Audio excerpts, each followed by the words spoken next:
Tá? Já vem aqui amanhã, né? Pessoal, vamos retornar então, porque o tempo hoje, olha, nós paramos 10h30, já são 11 já, né? É engraçado que no café passa rápido, né? Custa passar, o que será que acontece?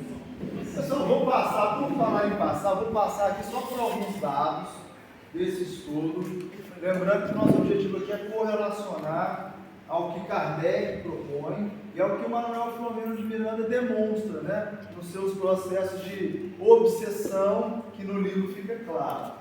Então, primeiro ponto, nessa pesquisa com aproximadamente 300 médicos, o que eles perceberam na conclusão? Esses médicos relataram altos níveis de experiências psicóticas e dissociativas. Aqui um parênteses, né? Sintomas schneiderianos, que em geral é utilizado para diagnosticar esquizofrenia. Então, em tese, esses médiums seriam diagnosticados como esquizofrênicos, dado aos, entre aspas, sintomas.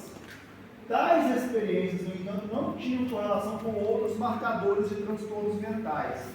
Ou seja, embora o sintoma exista, não há chamada comorbidade, não existem outras características.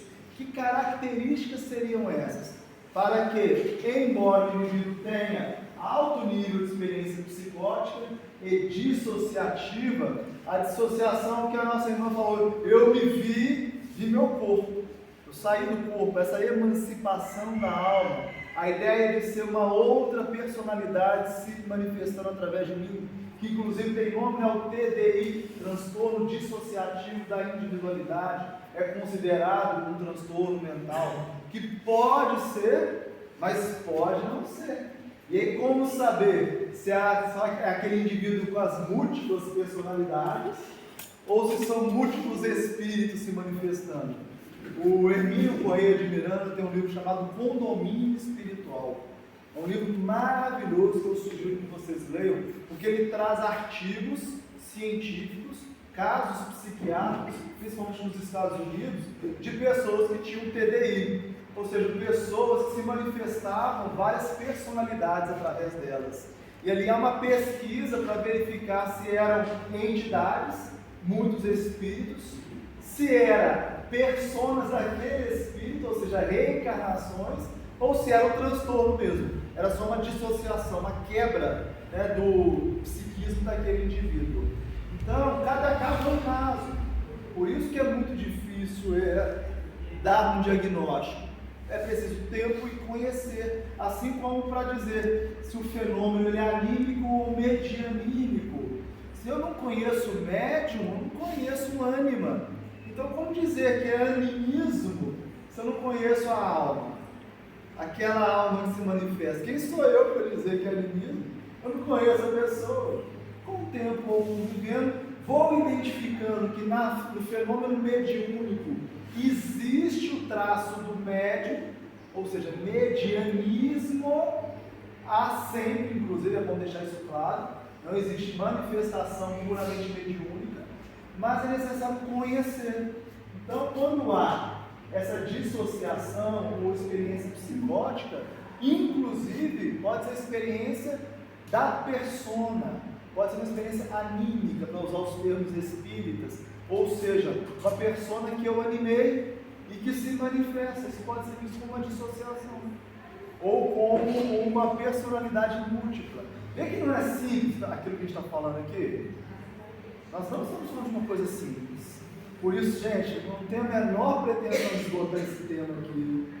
O que eu estou trazendo são alguns dados, algumas reflexões, para nós fazermos aquilo que cabe a nós, enquanto trabalhadores do movimento espírita, que é acolher e ter como observar se aquele indivíduo tem um aspecto mediúnico.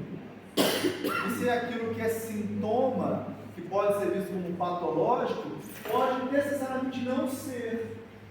E são só algumas reflexões.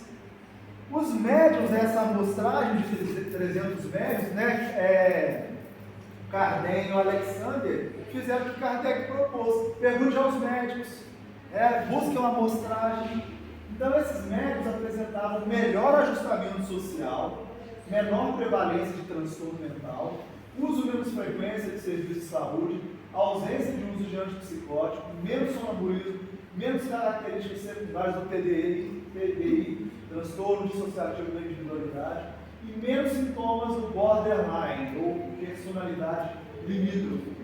Então, fazendo uma anamnese desses indivíduos que tinham mais fenômenos psicóticos ou dissociativos, para além disso, eles tinham um score de saúde biopsicossocial, que é como a Organização Mundial da Saúde define saúde maior que a média brasileira. Então, o camarada que vê o vô morto, que entra em transe, ele tem um score, um nível de saúde mental maior do que a vizinha que não vê nada, não ouve nada. Opa, então a gente já tem alguma coisa aqui para rever.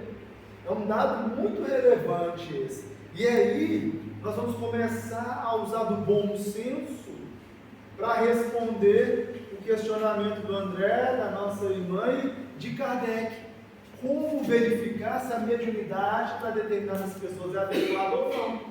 Então, se o indivíduo não tem um bom ajustamento social, se o indivíduo tem muita utilização de saúde, de serviços de saúde, se ele depende de antipsicótico, se ele tem muitas crises sonambúlicas, características de TDI, borderline, ele tem que acender uma luzinha. Não é para afastar ou negar essa pessoa a oportunidade de estudar ou experienciar a mediunidade, mas é para observar. Inclusive observar se isso vai melhorar com a prática mediúnica. Olha que interessante. Será que essa pessoa que vivia tendo enxaqueca, vivia tendo dor no estômago, vivia tendo desmaios, começa a estudar, começa a ir para uma reunião mediúnica e esses sintomas começam a diminuir? Será que é por acaso? Agora pode não diminuir, pode aumentar. E aí, como manter essa pessoa aí temerária? Como saber, gente? Não tem bola de cristal. É observando. É chegando no meu irmão, como é que foi sua semana? Tá tudo bem? E aquelas dores que você relatava, como é que vai? Ver que a homogeneidade é fundamental, não é só para ir para a reunião mediúnica, tem que ser um grupo de amigos, pessoas que se conhecem, que se gostam, para que possa dizer. Inclusive a própria pessoa, olha, não estou me sentindo bem. Quantas vezes lá no nosso grupo, determinados indivíduos disseram, não estou me sentindo bem, não está me fazendo bem a reunião, eu vou dar uma afastada. Olha que coisa boa, maturidade. Você vai lá, continua frequentando a casa, não afasta de tudo. Nós estamos aqui, depois de um tempo a pessoa volta muito melhor. Os médicos também, às vezes eles precisam de um atendimento fraterno. Eu diria que... Tem gente que acha que assim, está ali na reunião mediúnica, está nos trabalhos da casa, não precisa de um atendimento.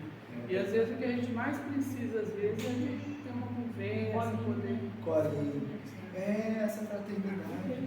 A gente acha que médium é máquina, né? Que só recebe o espírito e acabou, vamos embora para casa. Seus problemas vão vir com o espírito. Exato. E aí, às vezes, uma manifestação, e aí a sobreexcitação é perigosa, porque pode tocar num tema que no meu pretérito ele é complicado. Então, vamos dar um exemplo. No nosso grupo lá, existem alguns indivíduos vinculados à história do nazismo. E aí vem um nazista se manifestando, normalmente xingando.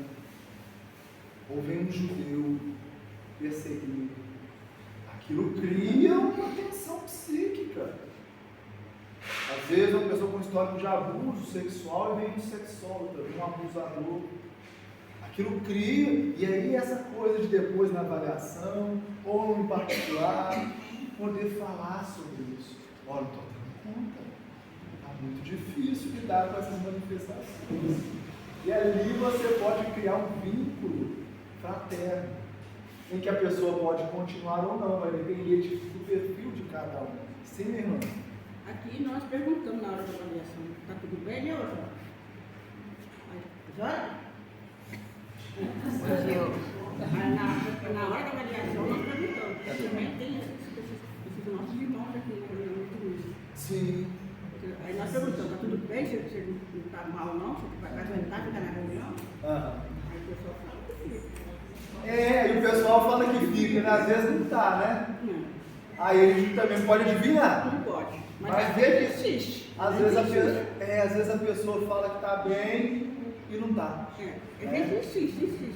Aí é necessário um clima fraterno para que eu possa expor minha fraqueza. Então, isso tudo são, vamos lembrar, índices que nos ajudam na conversa, no atendimento fraterno, num bate-papo, identificar se a predisposição da pessoa tende a, na prática mediúnica, melhorar ou piorar tais índices. E isso precisa ser avaliado para saber se a prática mediúnica está sendo terapêutica ou patogênica.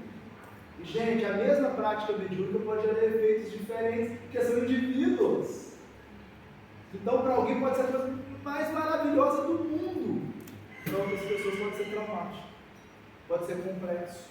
É por isso que é complexo. Tem um livro chamado A Complexidade da Prática Mediúnica. Eu sugiro que vocês leiam, porque o autor, traz o apanhado do livro dos médicos e faz uma correlação com esses detalhes. Agora, esses pontos são fundamentais. Patologia, ou seja, estado de adoecimento mental, foi relacionado com o menor controle da atividade mediúnica, início tardio, experiências anômalas e menor suporte social. Aqui entra a casa espírita. Ou seja, o que é considerado patológico nessas experiências psicóticas anômalas? Não ter controle. Então, um médium que não controla a mediunidade, esse sim vai receber o diagnóstico. Esse tem transtorno mental. Só que ele é um médium que pode ser um médium que não desenvolvido, não educado. E com a educação da mediunidade, ele passa a ter maior controle. Gente, mediunidade é uma habilidade, tá? Quando os espíritos dizem uma faculdade orgânica, é porque essa faculdade orgânica está numa predisposição orgânica da glândula pineal, né? Já sabemos bem disso. Mas é a habilidade do que esse órgão permite. Olha, o tato é uma faculdade orgânica, gente. O que eu faço com o tato? O paladar, a visão. Estão entendendo que não é sobre ser orgânico, ser puramente material? Eu tenho que me habilitar. E aí entra o papel da casa espírita, que deveria ser, na Terra, o lugar mais apropriado para habilitar pessoas que têm experiências anômalas. 1 em cada 3. Vamos lembrar lá, né? Então, 1 a cada 3 pessoas que entram na casa espírita deveria ser capacitada a lidar com isso.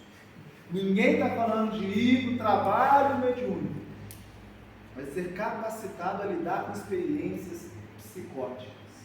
É diferente. Por isso existem as reuniões de desenvolvimento da mediunidade. Deveria existir. E as de trabalho. E uma não é melhor que a outra, não. Tem médicos que estão numa reunião de trabalho e estão no exercício de desenvolvimento. Olha que legal.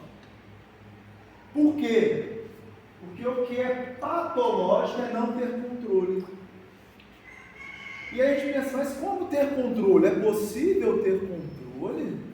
Mas não é o telefone não toca de lá para cá, não são os espíritos que promovem o fenômeno? Maravilha. Vamos lembrar do conhecimento?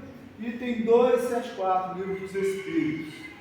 Allan Kardec vai perguntar assim: há no mundo espiritual hierarquia de poderes? A resposta é sim, e muito grande. Essa hierarquia ela é moral e irresistível. Kardec, não satisfeito, pergunta na 274a: existem alguns espíritos que podem criar subterfúgios a tal lei? E a resposta: eu disse irresistível. Quer dizer que tem quem manda e tem quem obedece. E que quando um médium não tem controle do fenômeno mediúnico, significa que ele não tem o que em relação ao espírito? Hierarquia moral. É assim.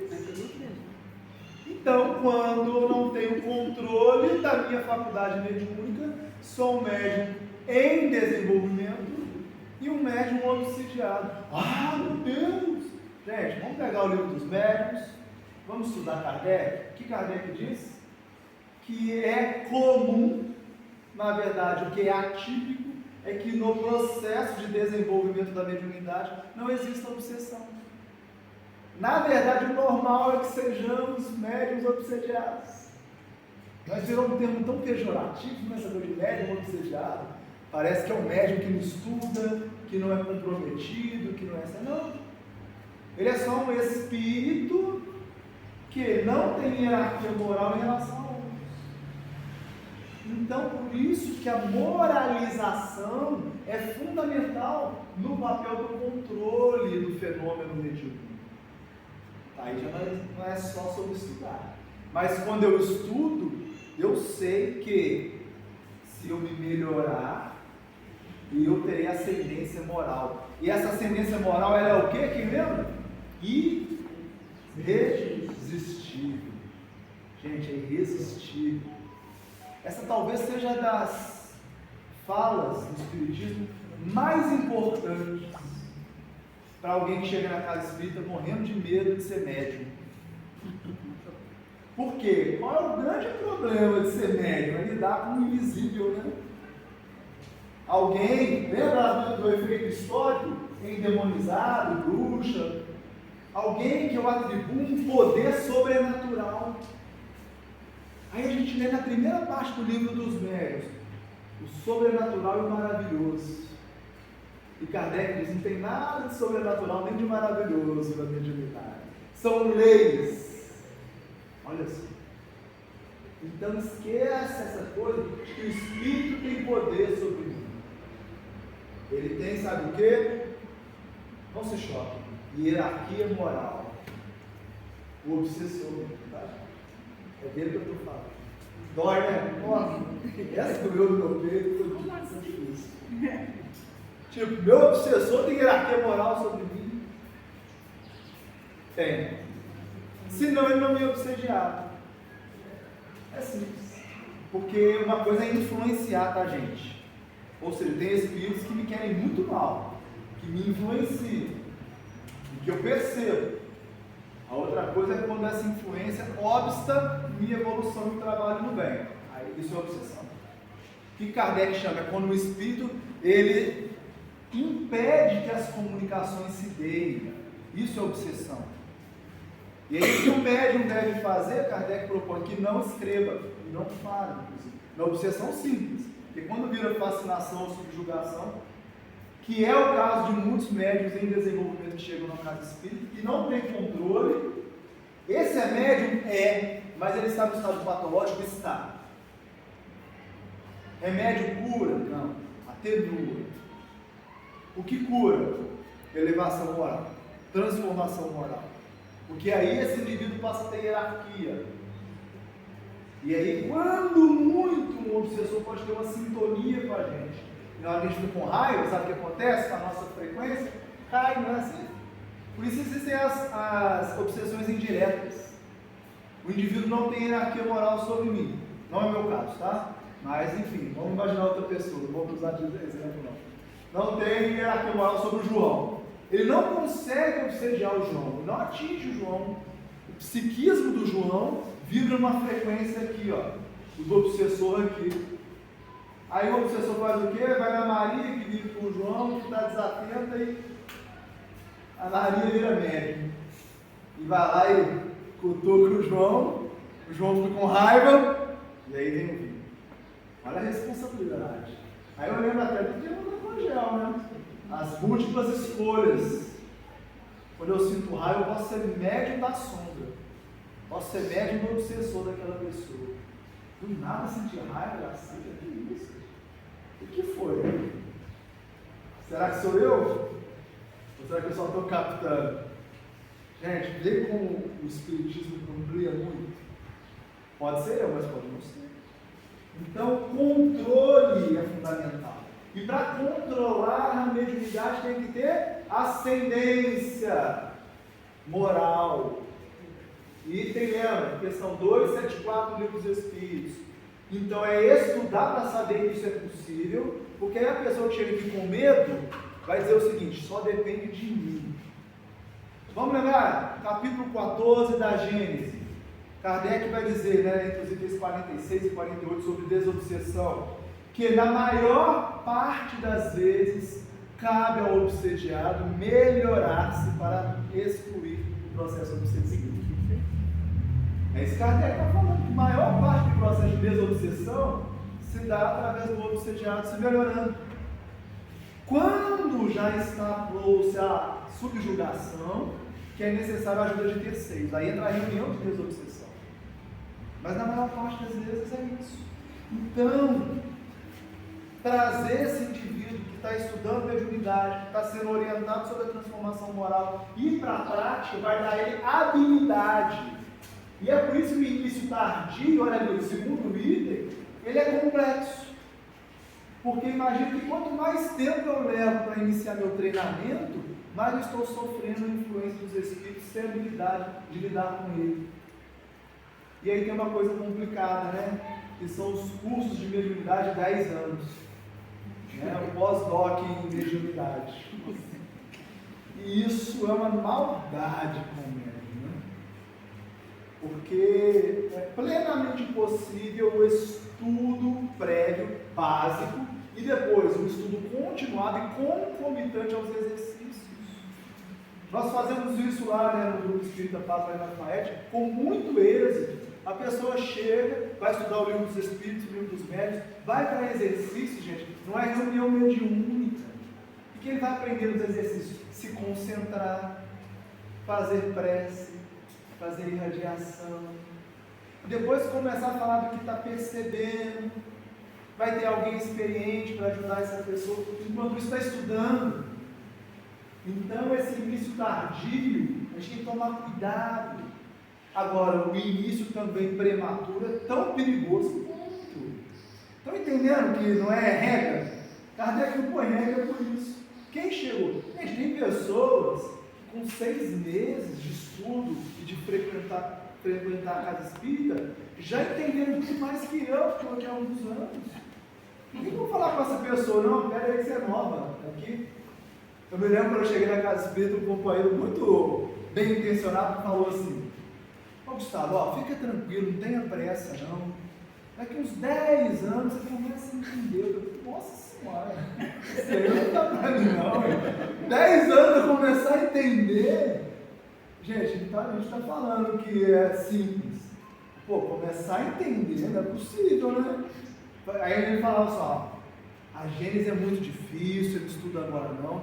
Evolução em 2 mundos, mecanismos da mediunidade, deixa lá para frente. Porque tinha um grupo de mecanismos, estudo do mecanismo da mediunidade, na sexta-noite. Gente, era o único dia que eu tinha para ir na casa espírita.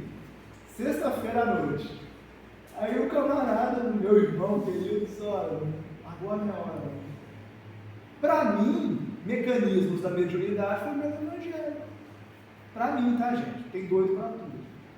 Mas foi o que me fez entender os mecanismos da relação entre o homem e o espírito, ao princípio do espiritismo, lá na introdução do Livro dos Espíritos.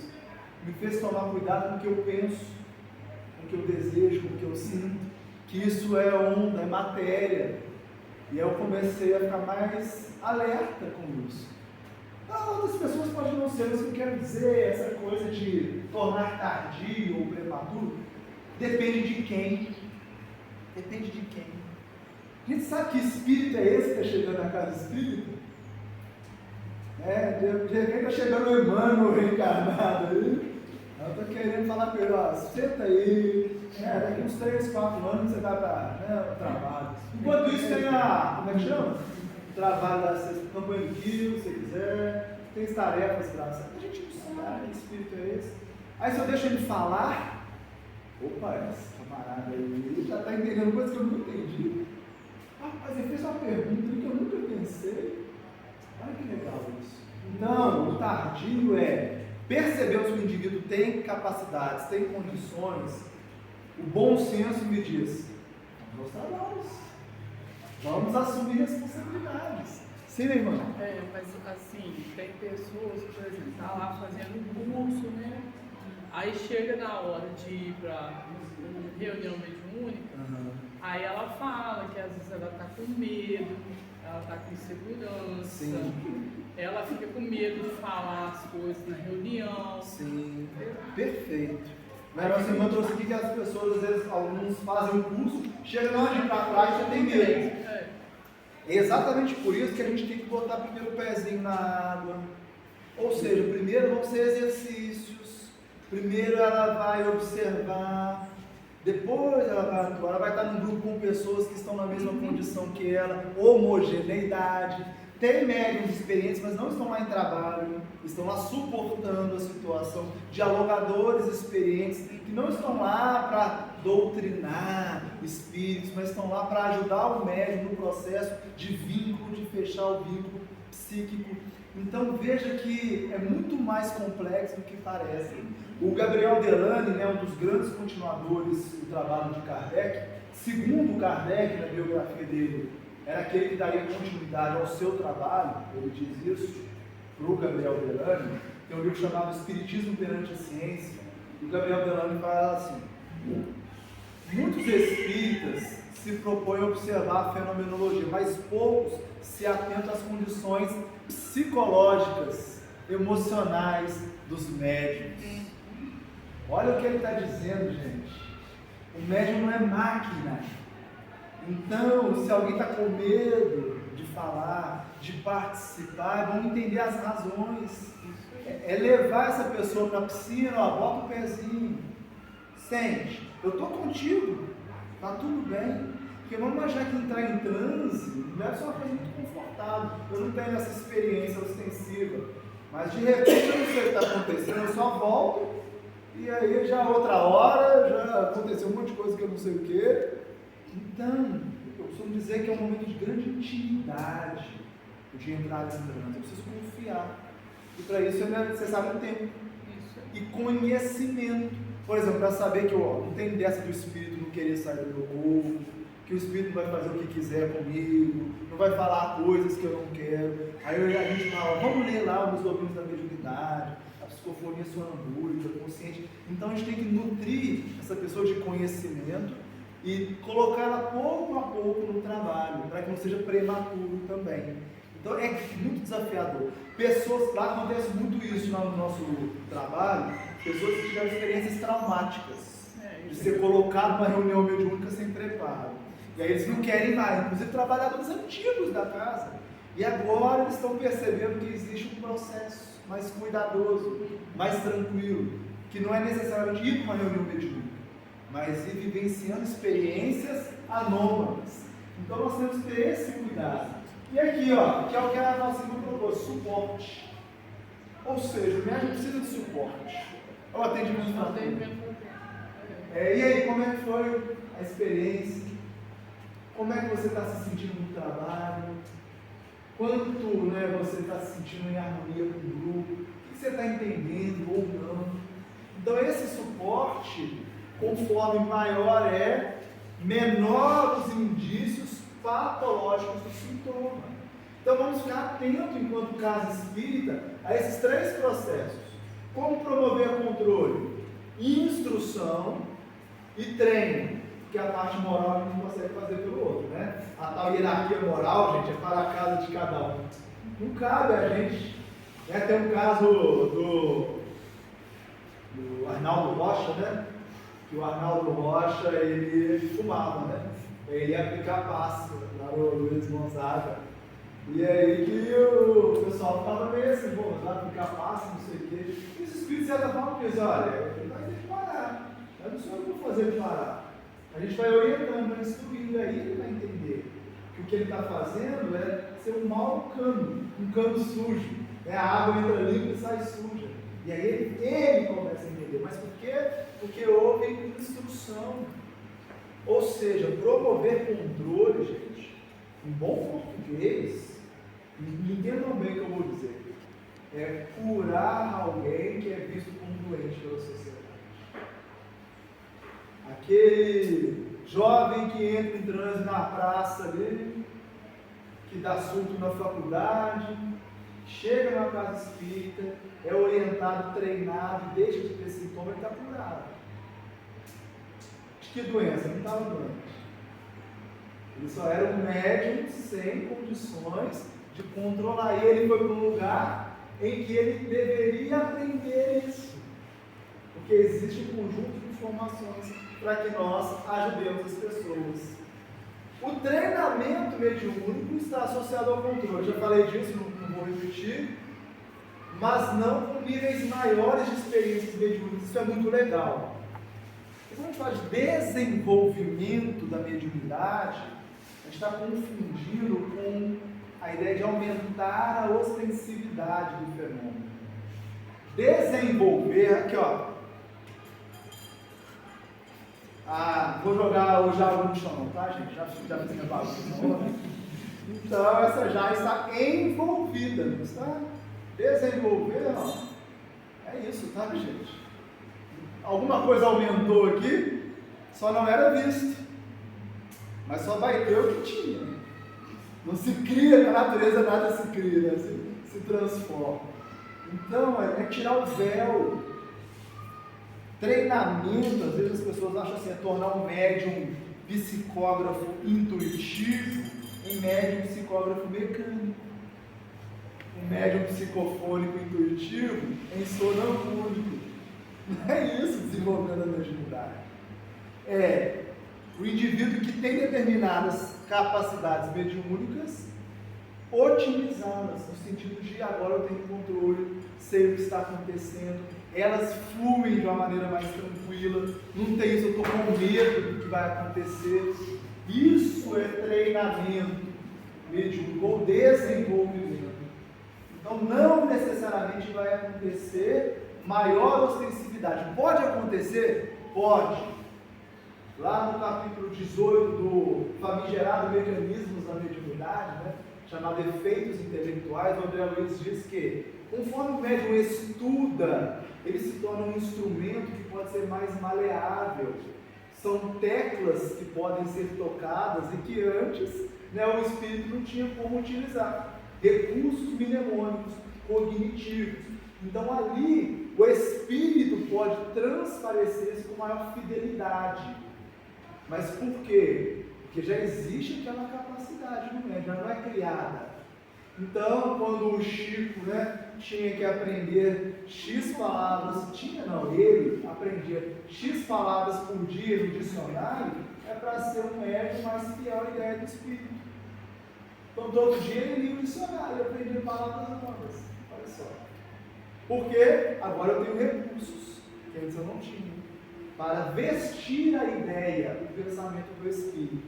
Então, quando a gente fala de treinamento, gente, é para ajudar no controle, eu já falei bastante sobre isso, mas não é para nós vermos níveis maiores, que é uma coisa assim, eu lembro, o meu medo era esse, quando eu, né, teve o evento mediúnico com a Aline, e aí eu falei assim, né, já contei isso, o espírito do meu pai diz, estuda o livro dos médiuns, livro dos espíritos e agentes, eu fiquei assim, mas se eu ler isso, vai aumentar um fenômeno, né? Meu medo era esse. Vou começar a estudar, vai acontecer isso o dia inteiro aqui em casa. A gente tem esse medo, né? Vou ir para a reunião para começar a ter fenômeno o tempo todo. É o contrário. Olha como é interessante isso. Conforme eu tenho dia e hora para o fenômeno acontecer, a tendência é que essas percepções diminuam. Por que é que essas percepções acontecem tanto, né, enquanto a gente não está no trabalho? É um despertador. É o bendito aguilhão. Desperta através da dor. Por isso que a eclosão da mediunidade normalmente é muito dolorida, que é um convite a mudar algo. E a partir do momento que eu mudo, aquela mediunidade deixa de ser dolorida, ou deveria deixar. Ela pode até ser incômoda. Mas não está ligado a ir numa reunião de desenvolvimento, de treinamento, ao aumento do fenômeno. A gente tem que ficar atento a isso. Muitas das vezes é o contrário. O que foi observado com essa amostragem de 300 médiuns é que o fenômeno diminui fora da casa espírita. E aí, finalizando, então quais são as propostas para a gente ir caminhando para o momento final? Aí para nós espíritas serve, né? Ausência de sofrimento, ou seja, a mediunidade está gerando sofrimento naquela pessoa que frequenta a reunião. Opa, vamos ficar atentos. Porque se a mediunidade está gerando sofrimento, é alguma coisa aí que pode estar errado, que pode gerar uma patologia. Gente, sofrimento não esse sofrimento aqui não é que durante uma reunião tem um espírito muito denso e ali aquela comunicação é difícil, não é esse sofrimento. Eu lido mal com a questão das experiências que tenho, porque o médium pode sair de uma reunião como essa cansado, mas feliz. Ou seja, poxa, hoje o trabalho foi bom, hoje foi instrutivo. Ou ele pode sair, conforme muitos médios eu já ouvi dizer, o espírito me acompanhou. Cheguei em casa, aquele espírito da reunião ficou lá comigo me atazanando. Às vezes a gente ouve, ficou a semana inteira. Fiquei uma semana inteira. Peraí. Vamos pensar, né? Quer dizer que eu me proponho a trabalhar no bem e ajudar as pessoas. E aí eu chego lá e eu fico mais vulnerável àqueles que querem me prejudicar do que se eu ficasse numa vida material, pensando só no meu umbigão. Faz sentido? Então, estamos entendendo que se há sofrimento, alguma coisa tem que ser revista no trabalho, no médium, no processo. A gente deveria melhorar a nossa qualidade de vida, como nós vimos aqui, com o trabalho. Sair do trabalho deveria ser um problema, deveria gerar sofrimento e não ficar nele. Prejuízo funcional ou ocupacional. Então a pessoa está no trabalho mediúnico, no desenvolvimento da mediunidade, ela começa a ter dificuldade de trabalhar, de conviver com a família, de sair na rua.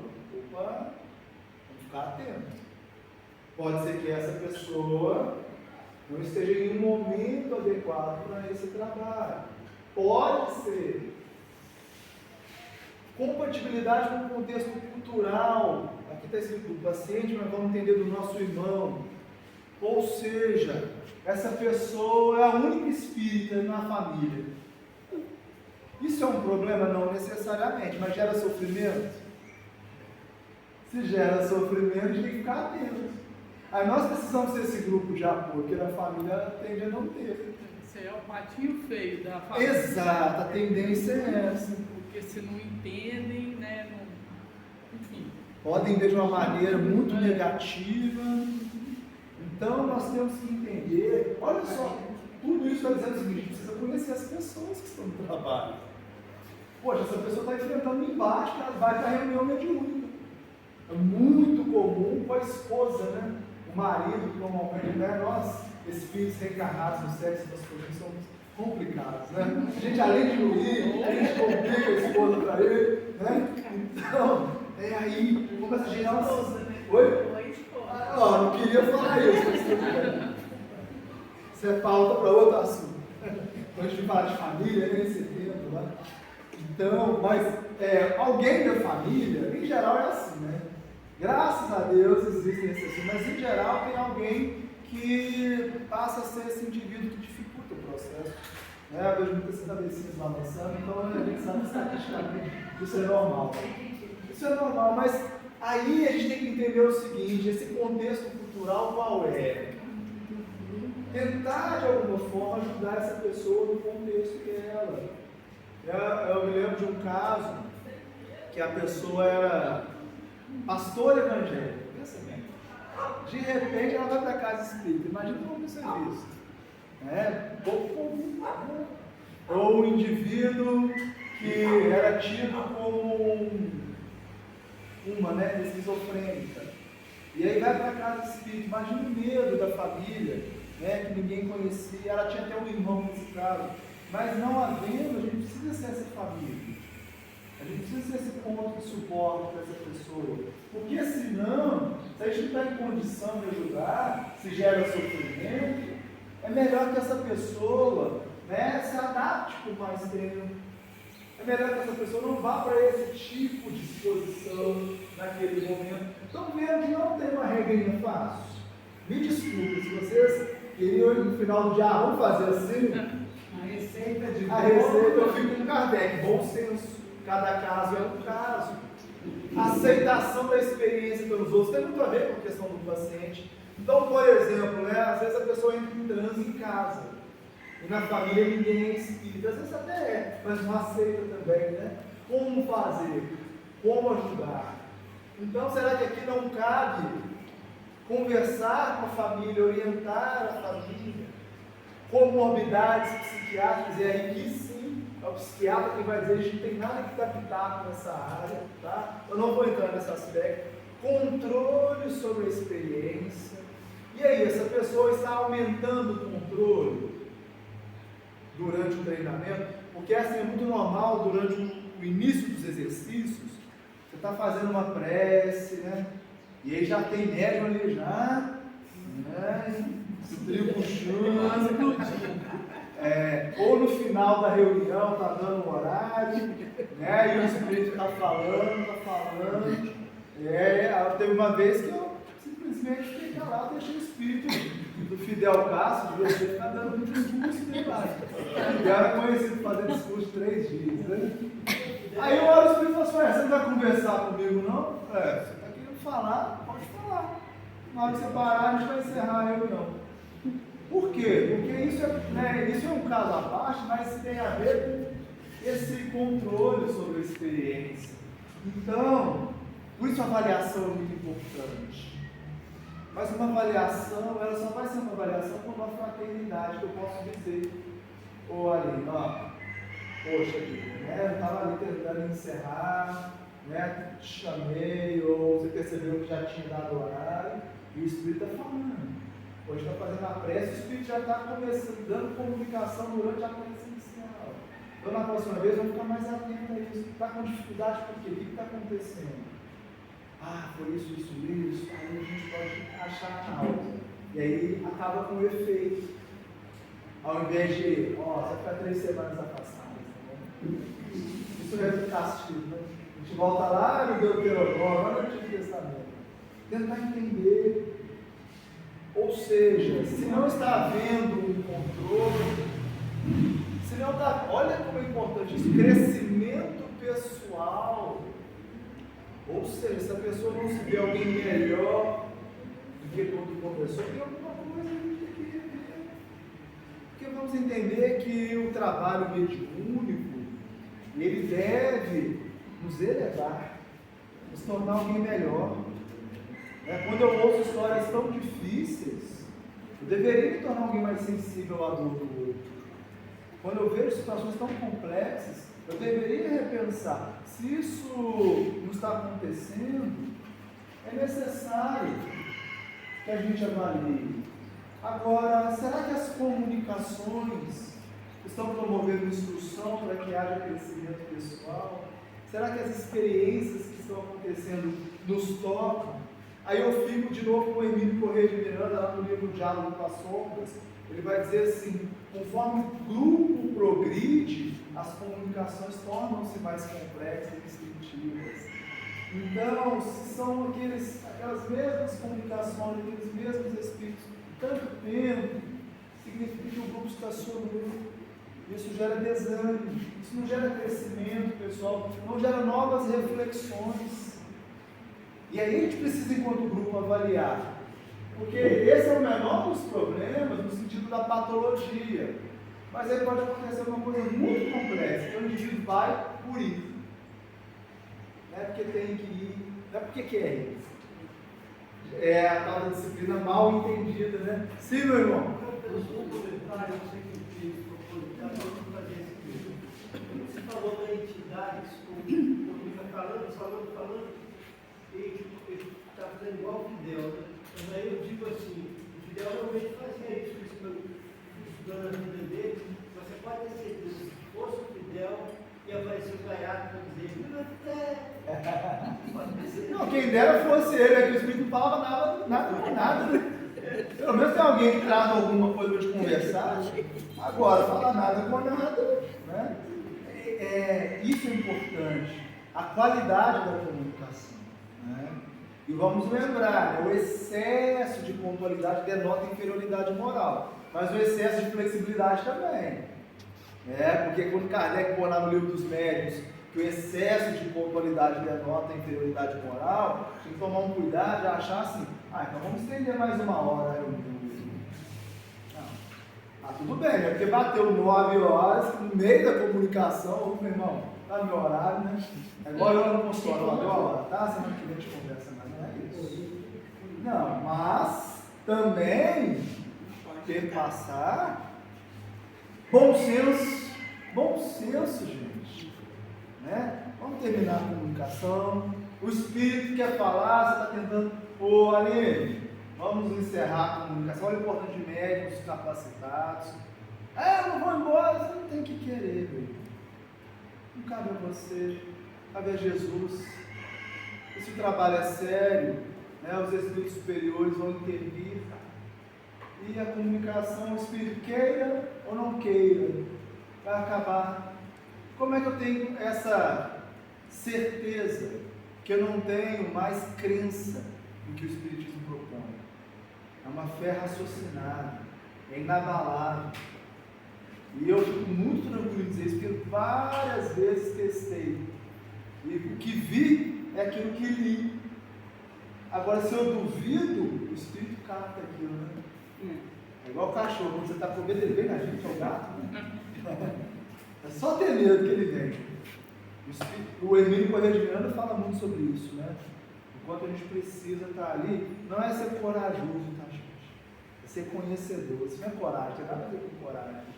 É ter conhecimento das leis que regem tais comunicações. E aí você vai ajudar o médico nesse processo. Tudo isso que a gente está dizendo aqui. Gente, para a psiquiatria, para o espiritismo, então, imagina, né? Deve ser visto se acontece com efeitos ou experiências anômalas psicóticas como alguém saudável. Essa pessoa é dita saudável para a psiquiatria. Qual é o papel do espiritismo, muitas das vezes, ou da casa espírita?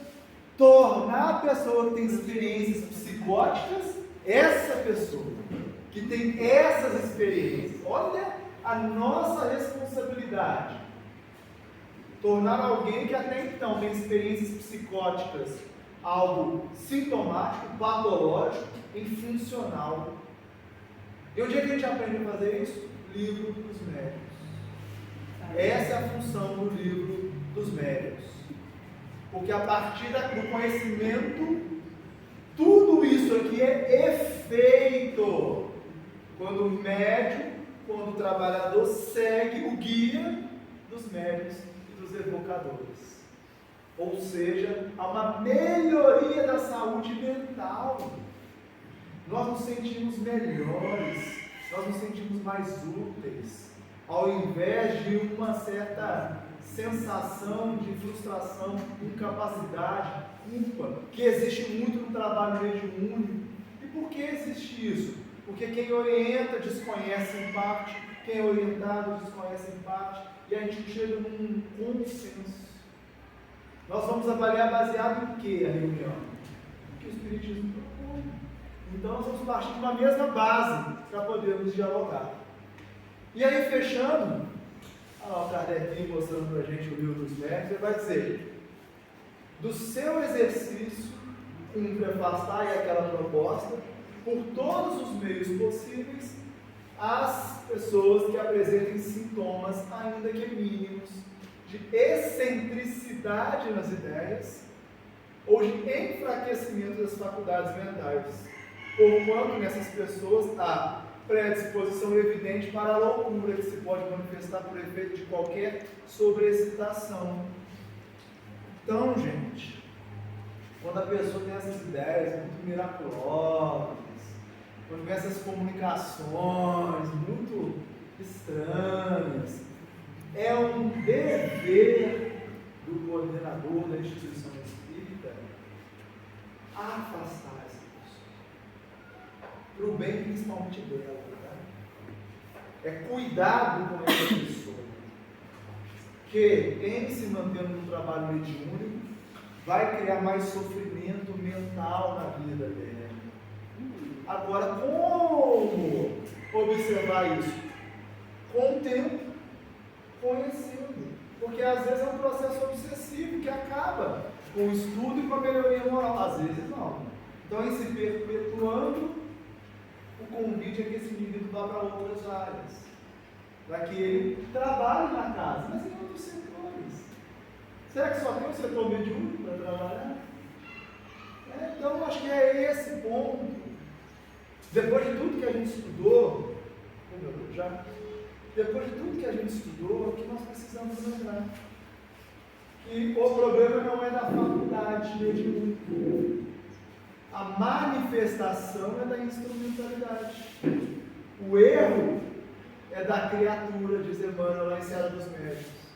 A faculdade mediúnica não pode ser responsabilizada pela atitude daqueles que a utilizam nos atos de ignorância e superstição, maldade e fanatismo. E qual acontece aos olhos e aos ouvidos, às mãos e ao sexo, que dependem do comando mental.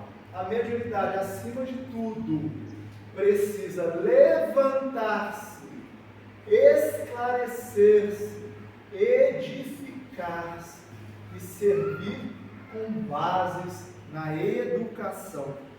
Lembrando a definição de Kardec sobre a educação, que é a arte de formar novos caracteres, formar hábitos, ou seja, desenvolvimento pessoal. Então, a mediunidade que não ergue, não esclarece, não edifica e não serve, essa pode ser patológica. Sim. A mediunidade que é mediunismo, da qual não se há instrução, progresso, melhoria, essa pode ser patológica, porque aí pode vir aqui as vias do fanatismo, da ignorância, da superstição. E aí alguns são supersticiosos por quê? Porque ignoram. Esse pode ser orientado e deixar de ser supersticioso. Alguns não têm essa tendência. Então, instruir, galera, é fundamental para que a gente acabe com a superstição. Maldade, vamos lembrar lá na Gênesis, o bem e o mal. O que é o mal? A ausência do bem. Ignorância. De novo, com a instrução, aquele que pode utilizar da maldade, verifica que, com conhecimento, maldade não é para com os outros, é para consigo mesmo. É o caso do André Luiz que eu contei ontem, né? Intemperança gerou câncer nele. Por que ser intemperante? E por fim, o fanatismo, que tem a ver com a ideia de que é uma verdade absoluta. E o questionamento, o estudo, a escuta do outro, pode quebrar essa monoideia do indivíduo. Ou seja, sem um estudo sério da obra granítica, que é o Livro dos Médiuns, qualquer intento é temerário. É isso que Manuel Filomeno de Miranda diz. O Emmanuel concorda, e como o objetivo era estudar o tema luz, ou com a colaboração do nosso irmão Manuel Filomeno de Miranda, ele vai dizer para nós concluirmos. A verdade é que os internos daquele nosocômio, lembra o Hospital Esperança, que o Eurípides funda, haviam recebido demasiadamente da misericórdia de Deus, que neles investira largo patrimônio de esperança e retornaram vencidos, sem que os valores aplicados se transformassem em oportunidade de crescimento interior. A ocorrência é mais frequente do que parece.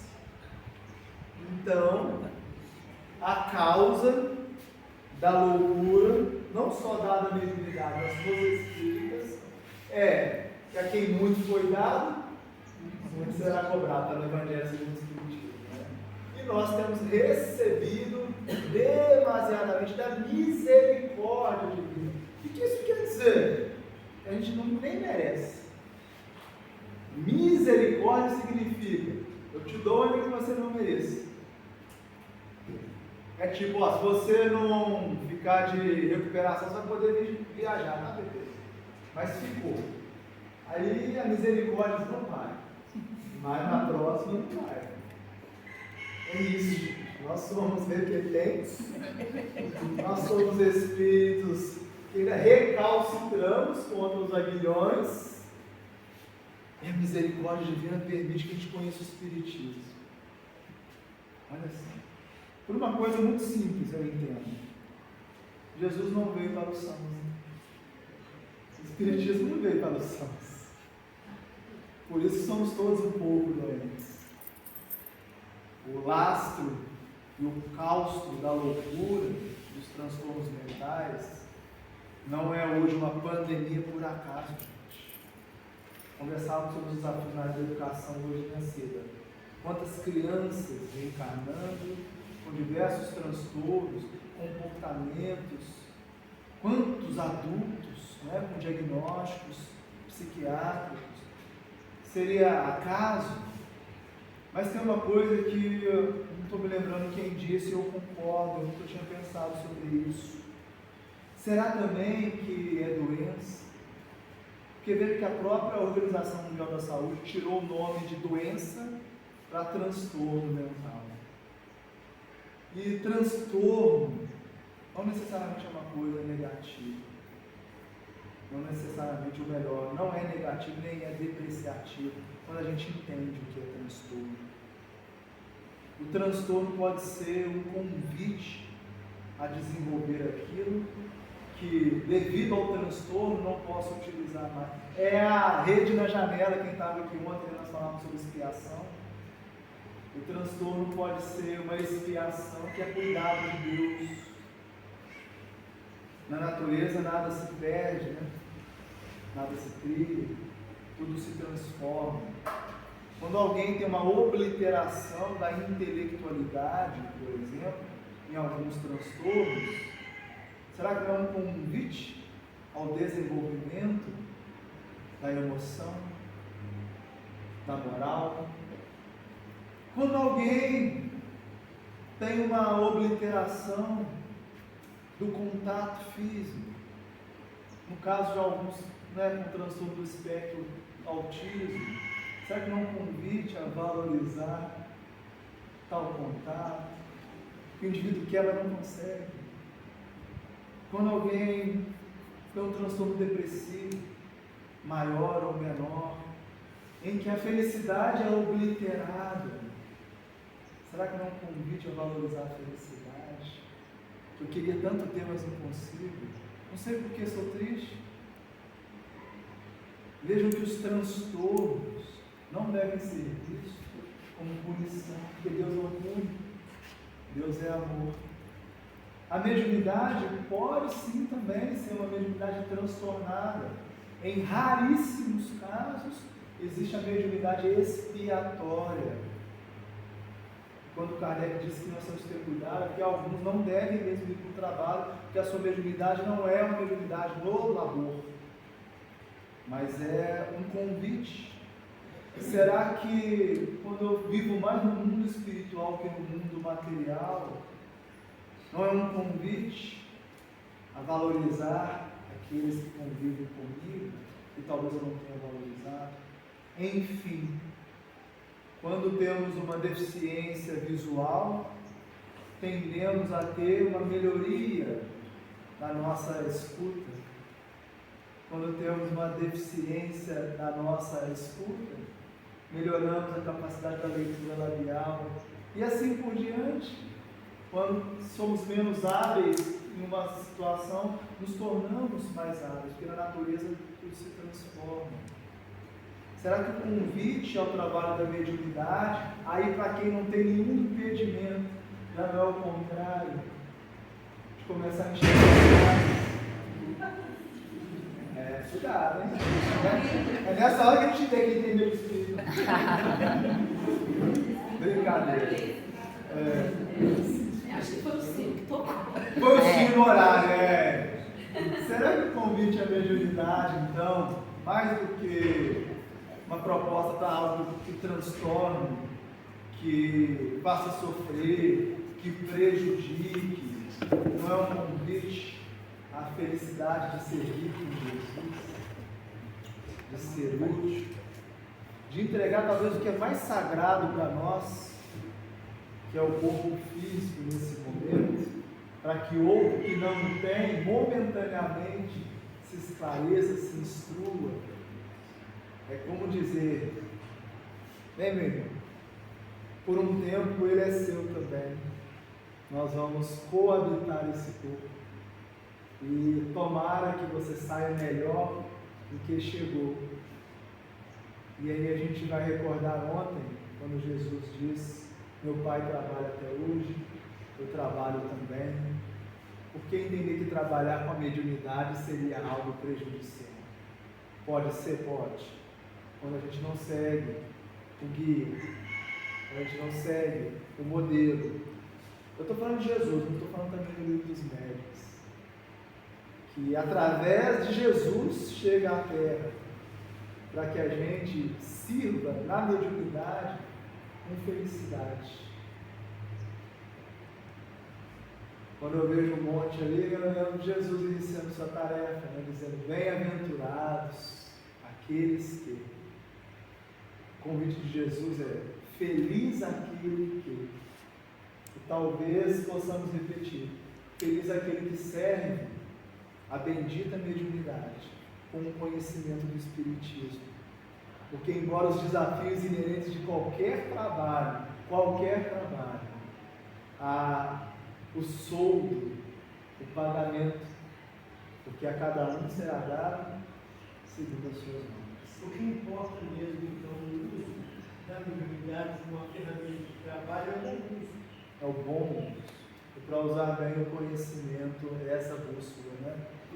Então, minhas irmãs, meus irmãos, eu queria agradecer muito pela oportunidade de vir aqui falar desse tema, porque é um tema que, infelizmente, no movimento espírita ainda é muito incompreendido pela ignorância, mal baratado, o que gera o que a gente viu ali, muitos irmãos internados no Hospital Esperança, porque desencarnar e ver que a gente não usou bem dessa preciosidade que é o Espiritismo deve ser muito completo. Medo de morrer eu não tenho, mas de morrer e perceber que eu não administrei bem, né, os talentos que o Pai me confiou, e o Espiritismo é um deles. Eu diria que eu tenho medo, sim. Eu diria não, eu assumo que eu tenho medo. E é por isso que vir aqui trabalhar é muito importante, né, porque não é sobre a minha consciência despertar, é sobre ajudar outras consciências a despertarem também, para que a gente faça do movimento espírita um movimento terapêutico, não patológico, para que as reuniões sejam de desobsessão, não de obsessão, para que os médiuns se tornem pessoas mais saudáveis e não menos saudáveis. O Espiritismo se propõe a isso. O que nós estamos fazendo dele, cada um de nós tem que fazer uma reflexão que é íntima, é intransferível, não é meu papel aqui julgar ou avaliar, é íntimo. Mas nós vamos assumir e arcar com a responsabilidade que estamos fazendo. Kardec vai falar uma coisa que eu acho muito importante, que aquele que não se sente em condições de assumir tal responsabilidade, é melhor que se abstenha. Ninguém é obrigado a trabalhar com mediunidade, mas se a gente sente o convite, abracemos e façamos bem. Bom, eu devolvo para casa, se vocês quiserem, ainda está no nosso horário, então não quero atrasar ninguém, mas se vocês quiserem conversar, perguntar alguma coisa, eu estou por aqui. Sei que é um tema muito complexo, sei que ele está longe de ter sido resolvido, mas se eu criei pelo menos algumas dúvidas e proposições, eu já fico muito feliz, né? Eu fico com o Montagnier, né? Que é o seguinte, não estou aqui para resolver um assunto, estou para fazer pensar, né? Se fiz pensar, que bom, volto para casa em paz, pensemos nisso, mas mais que pensar, vamos transformar os nossos pensamentos em ações, as nossas respectivas práticas mediúnicas. Paz e bem a todos, muito obrigado pelo caminho, pela companhia desse final de semana, e até breve, né? Já a gente volta. Deus quiser, o mais breve possível. Não é?